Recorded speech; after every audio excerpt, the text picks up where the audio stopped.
Student, this is Dr. Anmol Singh Chauhan and you are watching my channel K for Chemistry. Today we are going to study polynuclear hydrocarbon. Polynuclear hydrocarbon उसको कहते हैं जिसमें एक से ज़्यादा benzene ring होती है और ये जो बेंजीन रिंग है वो आपस में डायरेक्ट भी जुड़ी हो सकती है और वो किसी सिंगल बॉन्ड या किसी कोई ग्रुप CH2 वगैरह उससे के साथ भी जुड़ी हो सकती है। तो इसमें हम स्टडी कर रहे हैं। अब देखिए नेफ्थलीन। नेफ्थलीन में देखिए, नेफ्थलीन में दो बेंजीन रिंग है, वो एक दूसरे से ऑर्थो स्थिति में जुड़ी हुई है। ठीक है, ये इस तरह से। एक एंथ्रासीन, इसमें तीन बेंजीन वाल है, एक दूसरे से ऑर्थो स्थिति में जुड़ी हुई है। और एक है फिनेंथ्रीन, ये इसमें से एक बेंजीन वाला है जो थोड़ी सी ऊपर आ गई है।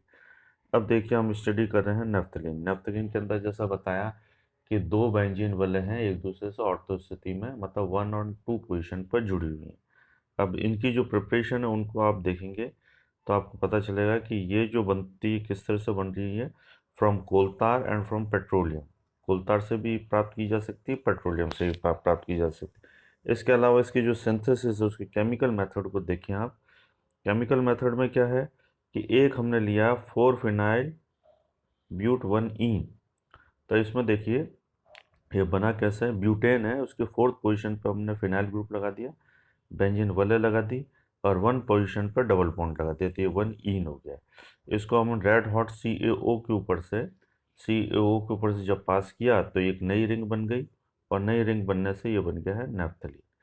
अब दूसरी पोजीशन देखिए, 4 फिनाइल ब्यूट 3 इयोनिक एसिड। इसमें भी वैसा ही है, ब्यूटेन के 4 कार्बन है, इसमें चौथे कार्बन पर हमने लगा रखा फिनाइल ग्रुप क्योंकि 4 फिनाइल है। 3 पर लगा रखा है ईन, 3 का मतलब 3rd कार्बन पर हमने लगा रखा है डबल बॉन्ड, ये डबल बॉन्ड ये रहा। और नोइक एसिड, तो पहला जो कार्बन है उस पर COH ग्रुप लगा दिया हमने इस तरह से। अब इसको concentrate heating with concentrate H2SO4 undergoes cyclisation to give alpha naphthol. तो इससे क्या साइक्लेशन प्रोसेस हुई, H2O जो था उसका कंसनट्रेट H2SO4 ने एब्जॉर्व कर लिया और इससे बना है ये अल्फा नेफ्थॉल। ये देखिए अल्फा नेफ्थॉल बना। इसको जिंक पाउडर से रिएक्शन करें तो OH ग्रुप हट गया और ये बन गया नेफ्थलीन। अब इसमें देखिए आप, नेक्स्ट है इसके बाद हावर्थ सिंथेसिस। अब इस हावर्थ सिंथेसिस में आप देखेंगे कि इसमें हमने लिया benzene. In this reaction benzene is treated with succinic anhydride, succinic anhydride in presence of AlCl3 to give a ketonic acid which is then subjected to reduction with zinc amalgam। इस तरह से ही चलता है। अब इसमें देखिए एक बेंजीन वाले लिए हमने, इस बेंजीन वाले के सक्सिनिक एनहाइड्राइड से रिएक्शन करें इन प्रेजेंस ऑफ AlCl3।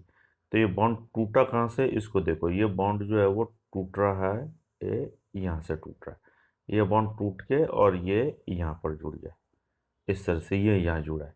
तो ये बन गया है बेंजीन वाला CO CH2 CH2 CH2 और यहाँ से जो एक H निकला वो H इसके अंदर जुड़ गया, ये इसके अंदर जुड़ गया इस तरह से। तो ये ग्रुप बन गया। इसको जिंक अमलगम HCl से रिएक्शन कराई, फिर उसके बाद वापस H2SO4 से रिएक्शन कराई, तो ये बन गया अल्फा, ये है टेट्रालोन। फिर अल्फा टेट्रालोन जो था उसको जिंक अमलगम और HCl से इसका वापस रिडक्शन कराया, तो इससे ये जो बना है, इससे ये बना है, इसका नाम है टेट्रालीन। ये वाला जो ग्रुप है इसको हमने कहा है टेट्रालीन, ये टेट्रालीन है। ये इस टेट्रालीन ऐसा है, इसमें एक बेंजीन वाला है और एक है साइक्लोहेक्सेन रिंग है, दोनों मिली हैं तो ये बना टेट्रालीन। अब इसके पैलेडियम कैटालिसिस से के साथ रिएक्शन कराई तो इसका रिडक्शन हुआ। रिडक्शन होने से क्या हुआ, इसके अंदर से जो हाइड्रोजन थी वो निकली है और निकलने से क्या है, इसमें एक और रिंग बन गई, 3 डबल बॉन्ड आ गए इस तरह से। तो ये बन गया यहाँ पर नेफ्थलीन, देखिए आप। अब इसके बाद है ब्रिज रिडक्शन। तो ब्रिज रिडक्शन में हमने अल्फा टेट्रालोन काम में लिया, अल्फा टेट्रालोन काम में लिया, इसको हमने KOH और NOH के साथ के मिक्सचर के साथ रिएक्शन कराई, तो ये 58% यील्ड अपन को नेफ्थलीन की प्राप्त हुई इस तरह से है। इसके अलावा नेफ्थलीन की जो फिजिकल प्रॉपर्टीज है वो ये कहती है कि naphthalene is a white crystalline solid having melting point 80 degree centigrade and boiling point 218 degree centigrade.